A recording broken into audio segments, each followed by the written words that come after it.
Hello friends, welcome to Tamil ecommerce.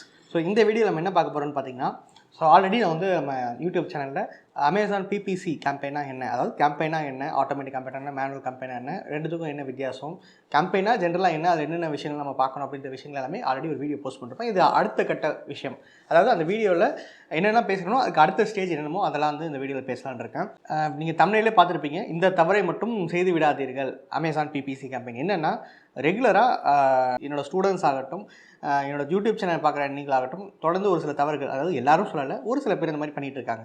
இந்த கேம்பெயினில் இந்த மாதிரி தவறுகள் செய்கிறதுனால நிறைய நஷ்டம் ஆகுது. அந்த நஷ்டன்றது எதனால் வருதுன்னா ஏன்னா மற்ற எல்லாத்துக்குமே வந்து நம்ம இன்வெஸ்ட் பண்ண போகிறதில்ல. கேம்பெயின்றது ஒரு இன்வெஸ்ட்மெண்ட் க்ரைட்டீரியா நடக்கக்கூடிய ஒரு ஸ்ட்ராட்டஜி. நீங்கள் எவ்வளோக்கு எவ்வளோ செலவு பண்ணுறீங்களோ அவ்வளோக்கு எவ்வளோ பிபிசி கேம்பெயினில் காசு போயிட்டே இருக்கும். அதனால் இந்த விஷயங்கள் நீங்கள் தப்பாக பண்ணும்போது தப்பான இடத்துல காசு செலவாகும் போது உங்களுக்கு ரிட்டர்ன்ஸ் வராது. At the end of the day loss. கரெக்டாக அதனால் கரெக்டாக செஞ்சால் உங்களுக்கு சேல்ஸ் அதிகமாகவும் ரிட்டர்ன்ஸும் மீன் நீங்கள் போட்ட காசுக்கு மேலே அதிகமாக வரும்போது அது உங்களுக்கு ப்ராஃபிட். ஸோ தவறாக செய்கிறதுனால என்னென்ன ஆகுதுன்னு பார்க்கலாம். என்னென்ன தவறுகள் பேசிக்காக அதாவது பிகினர் லெவலில் கேம்பெயின் ரன் பண்ணுறவங்க தவறு என்னென்னா நீங்கள் ஒரு கேம்பெயின் க்ரியேட் பண்ணுறீங்க. ஓகே, அந்த கேம்பெயின் க்ரியேட் பண்ணும்போது என்ன ப்ராடக்ட்டுக்கு நீங்கள் கேம்பெயின் க்ரியேட் பண்ண போகிறீங்கன்னு கண்டிப்பாக கேட்கும். நீங்கள் ஃபஸ்ட்டு விஷயம் என்ன பண்ணுறது அப்படின்னா கார்மெண்ட்ஸை செல் பண்ணுற ஒருத்தர் என்னென்னா டிஷர்ட் செல் பண்ணுவார், ட்ராக் பேண்ட் செல் பண்ணுவார், ஷார்ட்ஸ் செல் பண்ணுவார், இன்னர்வியர் செல் பண்ணுவார், எல்லாமே கலந்து செல் பண்ணுவார். என்ன பண்ணுறாருன்னா இருக்கிற எல்லா ப்ராடக்ட்டையும் ஒரே கேம்பெயினில் அட்டாச் பண்ணிடுறாரு. ஓகேவா, டிஷர்ட்டு ட்ராக் நம்ம லிஸ்ட் பண்ணோம் இல்லையா, ஸோ ட்ராக் பர்ஃபார்மெண்ட் இன்னர்வியர்ஸ் போட்டாங்க, ஸோ இன்னர்வியர்ஸ் அப்படின்னு போட்டு இந்த மாதிரி கீவேர்ட்ஸ் எல்லாத்துக்கும் சேர்த்து கொடுத்துறாரு. ஸோ அந்த கேம்பெயின் வந்து ஒரு 500 ரூபா பட்ஜெட் கொடுத்து ரன் பண்ணுறாரு ஒரு நாளைக்கு. ஸோ டிஷர்ட்ஸும் கூட தேடுறவனுக்கு அந்த டிஷர்ட் லிஸ்டிங் வந்து நின்னா பரவாயில்ல. ஆனால் அந்த இடத்துல வந்து ஒரு ஷார்ட்ஸோ 3/4 நின்னா அப்போ அவங்க என்ன யோசிப்பாங்க, நம்ம தேடினது டிஷர்ட் தேடாமல் வேறு எதுவும் வந்து நிற்கிதுன்னு சொல்லிட்டு கடந்து போவாங்க. ஸோ அமேசான் வந்து அந்த ஷாப்பிங் இதில் வந்து நமக்கு சம்மந்தமே ஒரு பொருள் இருந்துச்சுன்னா அதை கடந்து போய்டும். கரெக்டாக யூடியூபில் நீங்கள் ஒரு விஷயத்தை சர்ச் பண்ணுறீங்க, பேன் கார்டு அப்ளை செய்கிறது எப்படின்ட்டு. அதை தவிர வேறு ஏதாவது கண்டென்ட் இருந்தால் அதை நீங்கள் சொல்லலாம். சார் நம்ம வந்து கீவேர்டு வந்து டிஷர்ட்ஸ் ஃபார் மெனுன்னு கொடுத்தா அந்த கேம்பெயினில் எத்தனை ப்ராடக்ட் இருந்தாலும் டிஷர்ட் ப்ராடக்ட்டை மட்டும் தானே அதில் வந்து சர்ச் இன்ஜினில் காட்டணும். இவங்க மற்ற ப்ராடக்ட்ஸை காட்டுறாங்கன்னா அது வந்து எல்லாமே ஒரு சர்ச் இன்ஜின் அல்காரிதம் தானே. இது எல்லாமே பார்த்திங்கன்னா வந்து ஒரு ப்ராசஸ் தான். சர்ச் இன்ஜினுக்கு நம்ம வந்து ஒரு இன்ஸ்ட்ரக்ஷன் கொடுக்குறோம். இந்த மாதிரி கீவேர்ட்ஸ்லாம் போட்டு வந்து காட்டினா இந்த மாதிரி ப்ராடக்ட்ஸ்லாம் காட்டு அப்படின்னு ஒரு பே பண்ணி நம்ம ஒரு இன்ஸ்ட்ரக்ஷன் கொடுக்குற மாதிரி தான். எல்லாத்துக்கும் புரியணுன்றதுக்காக இந்த மாதிரி காமன் டைம் யூஸ் பண்ணுறேன். அப்படி இருக்க பட்சத்தில் அதுக்கு வந்து ஒரு சுயமாக முடிவு எடுக்கிற திறன் இருக்காது. இவங்க டிஷர்ட் போட்டால் அப்போ அந்த லிஸ்டிங் வந்து டிஷர்ட் ஃபர்ஸ்ட் ஆஃப் ஆல் நீங்கள் எத்தனை லிஸ்டிங் கொடுத்தாலும் அது எது டிஷர்ட் எது ஷார்ட்ஸ் அதுக்கு அது ஃபில்டர் பண்ண தெரியாது. ஸோ அந்த டைமத்தில் இப்போ ஷார்ட்ஸ்னு ஒருத்தர் தேடுறாங்கன்னு வச்சுக்கோங்களேன், அந்த ஷார்ட்ஸுன்ற கீவேர்டுக்கு ஒரு அன்ரிலவெண்ட்டான ஒரு லிஸ்டிங் காட்டுதுன்னா அப்போ அந்த இடத்துல அது வந்து ஒரு நெகட்டிவ் கீவேர்டு தான் மாறும். ஸோ அது வந்து செலவு பண்ணி வேஸ்ட்டு. நிறைய வியூஸ் போகும், இம்ப்ரெஷன் வரும், கிளிக்ஸு கூட ஒரு சில பேர் பண்ணிவிடுவாங்க. அதனால் நமக்கு சேல்ஸ் வரப்போகுது. ஏன்னா டிஷர்ட் தேர்றவங்க டிஷர்ட் வாங்குவாங்க, ட்ராக் பேண்ட் தேர்றவங்க ட்ராக் பேண்ட்னு வாங்க போகிறாங்க. ஸோ இப்போ என்னென்னா ஃபஸ்ட்டு விஷயம் ஒரே கேம்பெயினில் எல்லா ப்ராடக்ட்டும் போடவே கூடாது. பர்டிகுலராக ஒரு ப்ராடக்ட்டுக்கு ஒரு கேம்பெயின் தான். அந்த கேம்பெயின்குள்ளே 2-3 ப்ராடக்ட் போடுறது தப்பு. ஓகேவா. ஸோ இன்ஃபேக்ட் என்னோடய ஸ்டூடெண்ட்ஸ் ஒரு சில பேர் சொல்லுவாங்க, சார் நான் வந்து டிஷர்ட்லேயே பார்த்தீங்கன்னா ஒரே டிசைனில் ரவுண்ட் நெக்கும் வச்சுருக்கேன், காலர் டிஷர்ட் வச்சுருக்கேன், அதுக்கு பண்ணலாம் இல்லையா. இப்போ ஏன் யூஸ் பண்ணுங்க டிஷர்ட்ன்ற காமனாக அந்த கீவேர்ட்ஸ் வந்து ரெண்டுத்துக்கும் ஃபெச் ஆகும் இல்லையா. கரெக்டு தான். பட் என்னென்னா நாளடைவில் இப்போ கேம்பெயின்றது இனிஷியலாக வந்து என்ன நினைக்கிறாங்கன்னா இன்றைக்கி எனக்கு சேல்ஸ் வரணும் நம்ம கேம்பெயின் ரன் பண்ணுறப்பா அப்படிலாம் இல்லவே இல்லை. ஒரு சில பேர் வருஷக்கணக்காக கேம்பெயின் ரன் பண்ணிகிட்டே இருப்பாங்க. ஏன்னா ஆர்கானிக்காக வர சேல் வரட்டும், ஒரு நாளைக்கு ஆர்கானிக்காக 15 சேல் வந்தாலும் அட்லீஸ்ட் ஒரு கேம்பெயின் ரன் பண்ணால் ஒரு கூட ஒரு 4 சேல் வந்தால் நல்லது தானே அப்படின்னு ரன் பண்ணுறவங்க இருக்காங்க. எப்போவுமே ஒரு ஆர்கானிக்காக ஒரு இம்ப்ரெஷன் க்ரியேட் பண்ணுறதுக்கும் அவங்க ரன் பண்ணிட்டு தான் இருக்காங்க. இது ஏன் சொல்கிறேன்னா இந்த ரவுண்ட் நெக் காலர் டிஷர்ட் வச்சுக்கோங்களேன். சப்போஸ் ஒரு யூசர் வந்து ரவுண்ட் நெக் டிஷர்ட்னு தேடுறாரு, அப்போ வந்து அவங்க அந்த கேம்பெயினில் 2 லிஸ்டிங் இருக்குது, அதில் காலர் டிஷர்ட் வந்து நிற்கிது. இப்போ என்ன ஆகுனா ஆட்டோமேட்டிக்காக அதை கடந்து போவாங்க. அப்போது அந்த இடத்துல ஒரு சேல் பாதிக்குதா இல்லையா.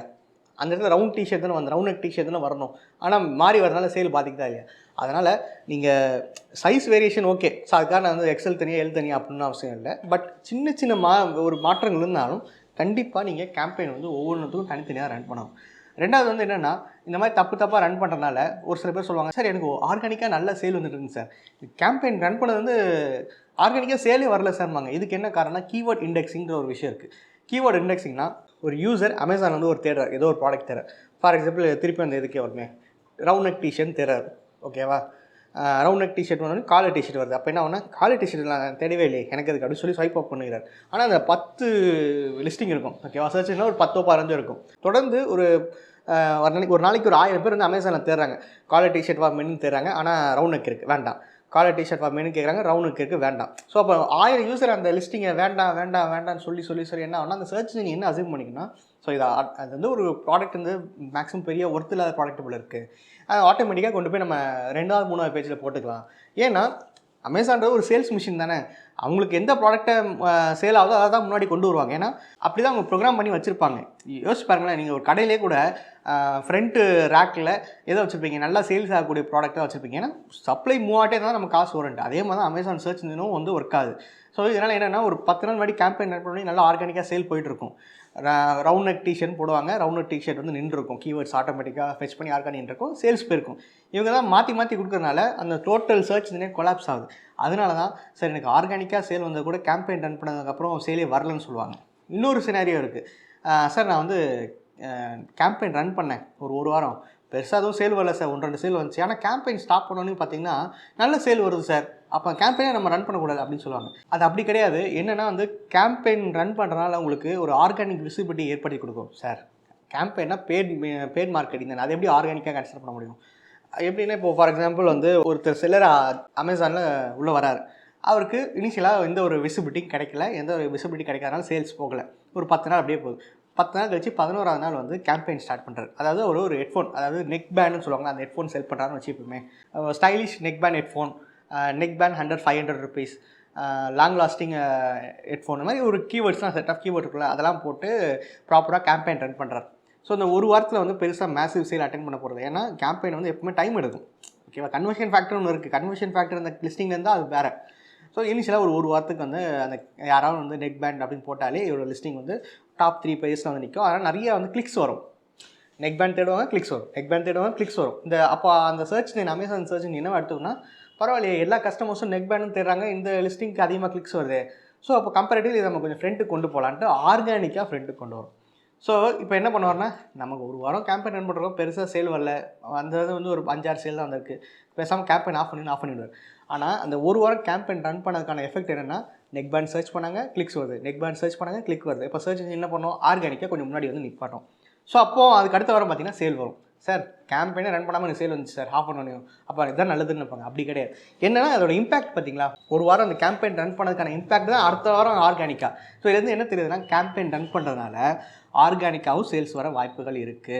ஸோ அதனாலவே வந்து ஒரு என்கேஜ்மெண்ட்டுக்காவது கேம்பெயின் ரன் பண்ணிகிட்டே இருப்பாங்க பெரிய பெரிய கார்பரேட்ஸ்லாம் பார்த்துருக்கேன். ஸோ நம்மளோட கோர்ஸஸில் கூட பார்த்தீங்கன்னா ப்ராப்பராக கேம்பெயின் ஆப்டிமைஸ் பண்ணுறது எப்படின்னு சொல்லி கொடுத்துருப்போம். ஏன்னா கேம்பெயின் ஸ்டார்ட் பண்ணோமா, அது வரணும் போயிட்டு இருக்கட்டுமா அப்படின்னு நினைப்பாங்க. அப்படி இல்லை, கண்குத்தி பாம்பாக மானிட்டர் பண்ணணும்னு சொல்லுவாங்க. ஏன்னா மானிட்டர் பண்ணால் தான் ஒரு சில விஷயங்கள்லாம் ஆப்டிமைஸ் பண்ண முடியும். ஆப்டிமைசேஷன்றது என்னென்னா, ஒரு யூடியூப்பில் வரும்போது பார்த்துருப்பீங்க, இப்படி தான் தமிழ் இருக்கும், இப்படி தான் கண்டென்ட் பேசுவோம், வாய்ஸ் கேட்காது, நிறைய பிரச்சனைகள் இருந்துச்சு. அதுக்கப்புறம் கொஞ்சம் கொஞ்சமாக ஒவ்வொரு தவறுகளாக திருத்த தான் இப்போ ஒரு ப்ராப்பராக ஒரு யூடியூப் செட்டப்பில் பேசிகிட்டு இருக்கேன். ஸோ இது என்ன அர்த்தம்னா, கேம்பெயின் வந்து யாராலுமே ஒரு லெஜெண்டரியாக ப்ராப்பராக ரன் பண்ண முடியாது. பட் ரன் ஆக ஆக ஆக இருக்கிற தவறுகள்லாம் கண்டுபிடிச்சி சரி செஞ்சால் தான் ஒரு நல்ல கேம்பெயினை ஆப்டிமைஸ் பண்ண முடியும். இது ஏன் சொல்கிறேன்னா, ஓவர் நைட்டில் யாருமே இங்கே வந்து எக்ஸ்பர்ட் ஆகிட முடியாது. எல்லாருமே இங்கே பிகினர் தான். இன்றைக்கி ஒரு தவறு கண்டுபிடிச்சா அப்போ நேற்றுக்கு நம்ம வந்து தப்பு பண்ணியிருக்கோம் தான் அர்த்தம், நம்ம நேற்று எக்ஸ்பர்ட் கிடையாது. அது ஏன் சொல்கிறேன்னா, திருப்பி வந்து கேம்பெயின் பண்ண சேல் வரல, கேம்பெயின் லாஸ் ஆகிடுச்சு, அமேசான் லாஸ் ஆகிடுச்சு அப்படின்றத விட்டுட்டு ப்ராப்பராக நம்ம வந்து ஒரு விஷயத்தை கற்றுக்கிட்டு பண்ணும்போது அதோட இம்பாக்டே வேறு மாதிரி இருக்கும். ஸோ மேக்ஸிமம் வந்து கேம்பெயின் நீங்கள் ஸ்டார்ட் பண்ணுறீங்கன்னா ஒரு முழு கைட்லைன்ஸோட எரர் இல்லாமல் பண்ணுங்கள், ப்ராப்பராக மானிட்டர் பண்ணுங்கள். ஒவ்வொரு நாளுமே அந்த கேம்பெயினோட அனலிட்டிக்ஸ் செக் பண்ணுறதுக்கு நேரம் ஒதுக்குங்க. இதெல்லாம் பண்ணால் மட்டும்தான் உங்களோட கேம்பெயின் ஹிட் ஆகும். முக்கியமாக ஆட்டோமேட்டிக் கேம்பெயின் கூட நிறைய பெனிஃபிட்ஸ் இருக்குது. அது எல்லாமே அடுத்தடுத்த வீடியோஸில் பார்க்கலாம். ஸோ சரி, இது அமேசான் மட்டுமே சொல்லிட்டு இருக்கீங்களே, ஃப்ளிப்கார்ட்டு மற்ற இதெல்லாம் கேம்பெயின் கிடையாது, எல்லாத்துலேயுமே கேம்பெயின்ஸ் இருக்குது. பட் கம்பேரிட்டிவ்லி பார்த்தீங்கன்னா நமக்கு யூசர் ஃப்ரெண்ட்லியாக இருக்கிறது வந்து அமேசான் மட்டும் தான். நீங்கள் நிறைய விதமான கீவேர்ட்ஸை கொடுக்கலாம், கீவேர்ட்ஸே 4 விதமாக பிரித்து கொடுக்கலாம், ஆப்டிமைஸ் பண்ணுறதுக்கான திறன் இருக்குது. மற்ற எல்லா இடத்துலையுமே வந்து பார்த்திங்கன்னா இந்த மாதிரி இல்லை, அதுதான் வந்து ஃபேக்ட்டு. ஸோ அதனால தான் மேஜராக வந்து அமேசான் மட்டும் போர்ட்ரேட் பண்ணுற மாதிரி இருக்கும். பட் கட்டும் இருக்குது. பட் இந்த மாதிரி விஷயங்கள்லாம் ஒரு ஆப்டிமைஸ் பண்ணுறதுக்கான ஃபெசிலிட்டிஸ் இன்னும் கொண்டு வரல, மேபி ஃபியூச்சரில் கொண்டு வந்து வரலாம். ஸோ தொடர்ந்து நம்ம தமிழ் காமர்ஸ் சேனலில் இ-காமர்ஸ் பற்றி பேசிகிட்டு இருக்கோம். நம்ம இன்ஸ்டாகிராம் பக்கத்தில் கூட சின்ன சின்ன வீடியோஸ் போஸ்ட்லாம் போட்டுட்டு இருக்கோம். அதெல்லாம் உங்களுக்கு மிஸ் பண்ணாமல் கிடைக்குன்னா டிஸ்கிரிப்ஷனில் நம்ம இன்ஸ்டா ப்ரொஃபைல் லிங்க் கொடுத்துருக்கேன், கமெண்ட்லேயும் பின் பண்ணி வச்சுருக்கேன், மறக்காமல் போய் பாருங்கள். தொடர்ந்து இந்த வீடியோஸ் எதுவுமே மிஸ் பண்ணாமல் பார்க்கணும் அப்படின்னு நினச்சிங்கன்னா கீழே இருக்க சப்ஸ்கிரைப் பட்டனும் பக்கத்தில் பெல் ஐக்கனும் ப்ரெஸ் பண்ணிக்கோங்க. தேங்க்யூ.